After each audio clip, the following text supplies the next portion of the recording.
an interesting notion that the Megillah begins with the letter Vav, Vayehi, and ends with the letter Vav, Zar'o, the last letter in the entirety of Megillah, corresponding to the number 12, hinting to maybe the 12 tribes of Bnei Israel that are all connected in one way to another. I know some of us love these things.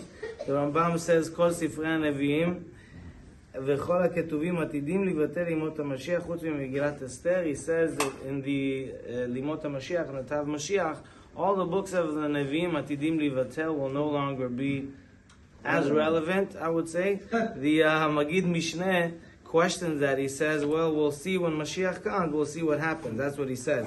Ve'im kavanato kipshuto limot HaMashiach ha'emet yareh darko. We'll see what happens when Mashiach comes, whether or not all the other books of Nevi'im and Sifrei Nevi'im will be cancelled. Also, the Ravad argues on that, but it could be that according to the Lechem Mishneh, there is a conceptual idea that from the books of the Nevi'im we learn halachot and we learn musagim. We may still be learning things from them, and not everyone agrees on that, but certainly it does express and highlight the greatness of Megillat Esther, which is the idea that HaKadosh Baruch Hu comes as a savior to Am Yisrael in the most unexpected time. Are we allowed to eat before hearing the Megillah or not? So essentially one would say that in the night of Purim, we just finished the fast of Esther. It's a bigger question because the fast of Esther, and then what happens then? Maybe the fast is already over before you started reading the Megillah. May you or may you not eat something, and certainly also in the morning you prayed Shachrit, you didn't hear Megillah yet.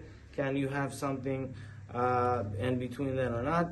So based on Rav Binyamin Chuta, he says over here, for when a person prayed Arvit, even mibe'od yom, even before Shkia, or from when sunset had happened, a person should not have a meal before hearing Megillah. Why? Because, like any other mitzvah, before Mincha, Arvit, Shachrit, before a big mitzvah, we shouldn't have a meal, we shouldn't start a big job, we shouldn't sit down to get a haircut, because things may go wrong, we may be delayed, and then not be able to do the mitzvah. Same thing for Megillah. Once Shkia hits, once it already is conceptually the time to hear the Megillah, we can't be occupied with other things. We have to go ahead and be available to that mitzvah of hearing the Megillah. The same applies in the morning. The question is, what happened? A person prayed Shachrit and then maybe has a little delay before hearing the Megillah. They're allowed to te'imah shari, they're allowed to taste something, but they shouldn't have a whole meal with bread. Once again, we may be delayed, it may take us to other directions, and then we may not be able to hear the Megillah. We also know that everyone should be hearing the Megillah, men, women, everyone should be hearing the Megillah, equally obligated, and children are also obligated midin chinuch. We look forward to a beautiful Purim ahead of us. Baruch Adonai Le'olam. Amen.